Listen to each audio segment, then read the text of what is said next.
Yeah, I'm great. I'm great. I'm so happy to be here and loving what you've been doing all day. It's really amazing. Thank you. And this is just mentioned tea and biscuits. I'm getting a bit Biscuits, actually. So we're anchored to the chair here, Jenny. So We're committed to the cause.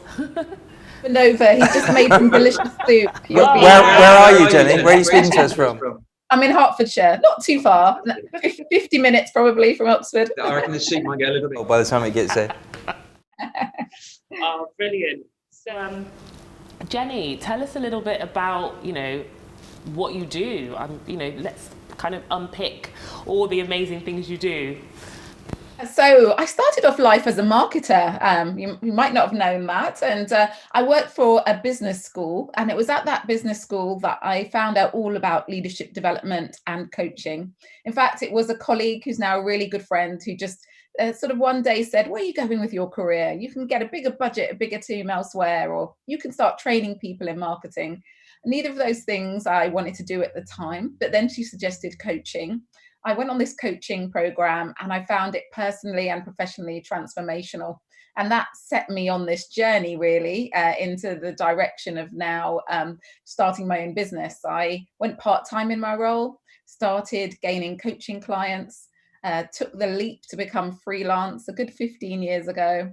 And my business has grown and developed from there, from providing one-to-one coaching on leadership programs to creating, designing and delivering leadership programs, to writing my book, Rocking Your Role, which is a guide to success for female breadwinners, probably about 8 years ago now.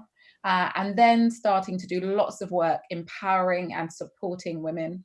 And even more broadly now to support Black, Asian and minority colleagues in the workplace as well.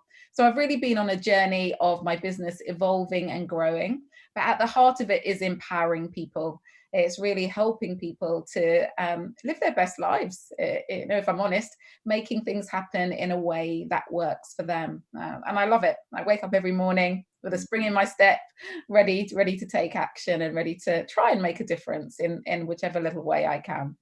Amazing, that you said helping people to live their best life. And I think absolutely, even if people don't describe it like that, that's ultimately what we all live for, isn't it? Or at least aspire to do. So what an amazing job.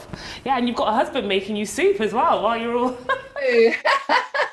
Need a bit of that, guys. So you talked about empowering women specifically as well, and BAME women, and that comes back to this, your commitment to fairness and empowerment. So tell us a little bit more about that. What sort of strategies are you using to enable women to thrive? Yeah, well, the thing about the challenges that you can experience in the workplace, things like microaggressions, for example, when I was working in organizations, I'd get things like, oh, you speak very well for a Black girl, or, those sorts of things, or an assumption, oh, you're a Black woman, you must be a single parent. These sorts of things, you get these little microaggressions on a daily basis as a Black woman, or you speak up and you're vocal and you're called an angry Black woman. All of these things happen. And because of that, these things eat away at you on a daily basis. They call it death by 1,000 cuts. And it can really eat away at your confidence. It can really make you feel like an imposter. You're hyper visible if you're a minority in the workplace, which can be a good thing if you're visible for the right reasons. But however, if you're worried because of all of these microaggressions that actually, if you are very visible, that someone's going to say, well, then you're not really meant to be here. What are you doing? What gives you the right to speak up? Then you make yourself small. And what I find, particularly when we're considering women of colour, is that often there is a sense of that imposter syndrome. And that comes from this hypervisibility. It comes from those daily microaggressions that really eats away at your confidence and stops you really realising your potential. And, when I'm talking about living your best life, that's what it's about. It's about being able to make an impact in the most positive and the biggest way you can in the world.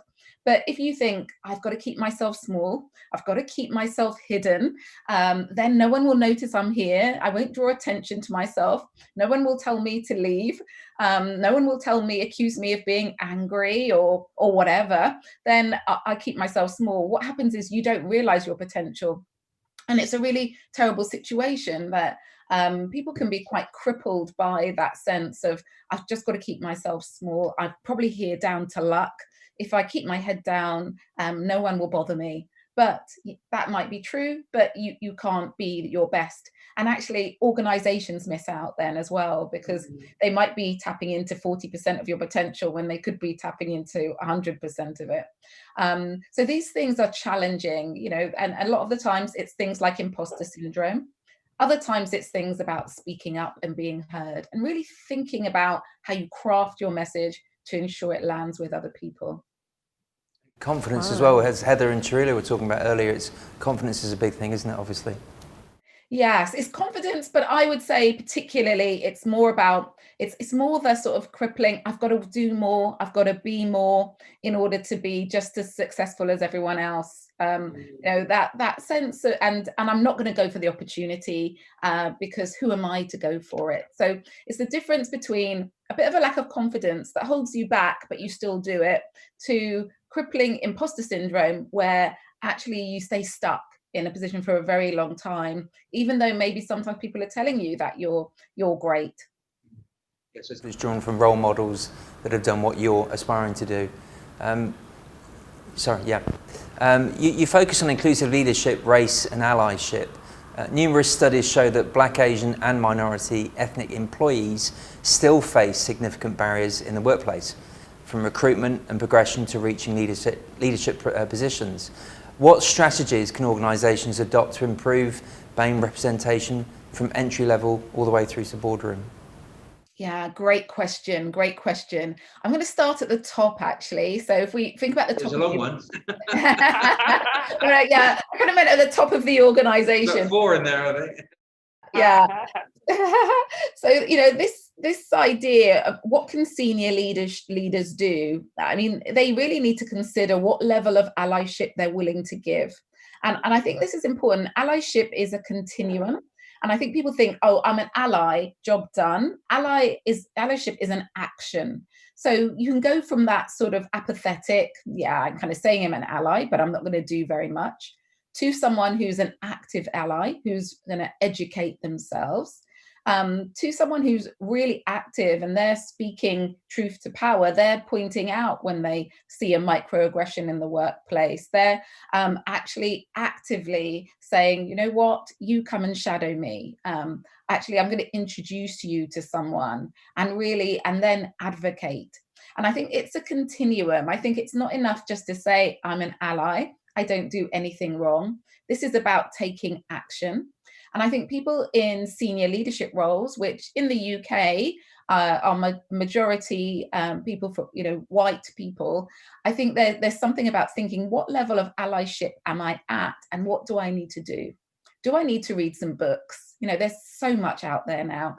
Do I need to diversify the media I take in? Should I watch Al Jazeera TV once in a while? Should I watch a show, one of the shows that was on during Black History Month, just to understand a bit more?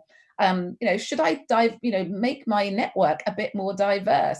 So I think that sort of thing is a really good thing to do. To the really active stages where they might be sponsoring and they might be mentoring other people.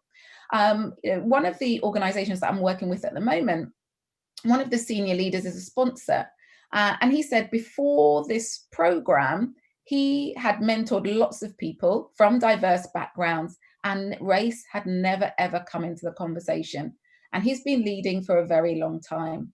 And so that means that some things have been, not allowed to come into the conversation that might be very important for individuals, that might be playing a very important role in their workplace, in their career, of course, in their lives.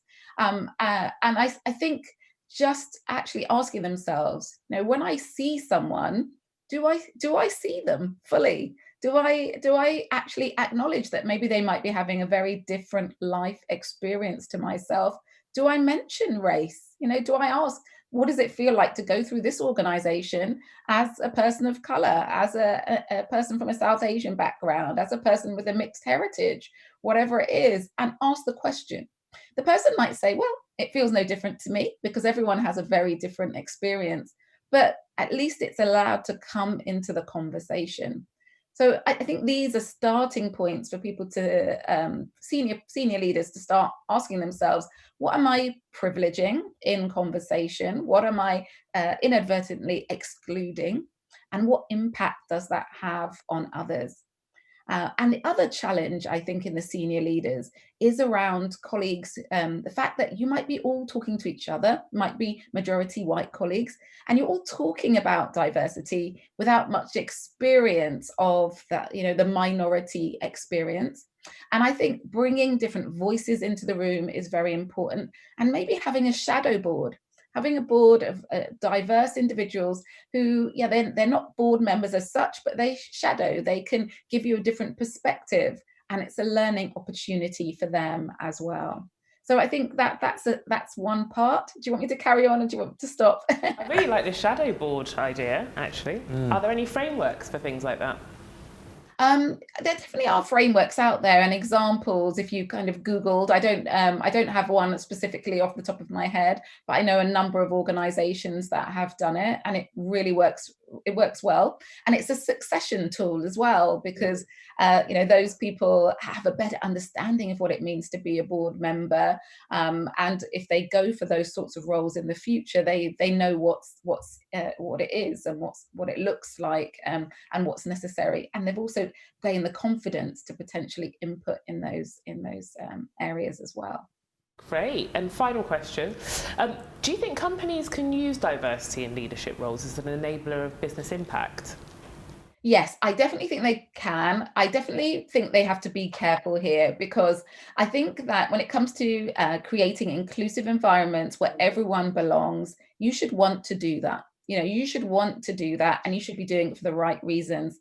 And many organizations are being cancelled, in Twitter speak, for virtue signaling, for kind of just jumping on the bandwagon because actually everyone's doing it, so let me find a black face and put them on the front of my brochure. Let's pretend that we're doing something when we're not. So I think you should really be wanting to do it for all of the right reasons. I think that's really important, not just jumping on a bandwagon. However, there's so many good reasons. That diversity of thought brings adaptability, it brings flexibility. You mirror your audience. There's very few organizations whose audience matches the people in their board, and you can make a lot of mistakes by forgetting groups of people. And there's so many advert mistakes that have happened over recent months where people have just misread it and forgotten who their audience is. So adaptability, flexibility, creativity, different perspectives, matching your audience, being competitive to survive in a really fast-paced changing world.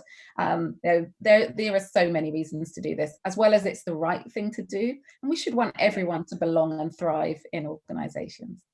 Amazing. Fantastic. And great final words, I think. Wonderful. Brilliant, Jenny. Jenny, we'll let you get to your soup, because I'm sure it's probably getting cold. No, that's cold now. Far too short. We must have more conversations, but thank you so much. Definitely. Lovely.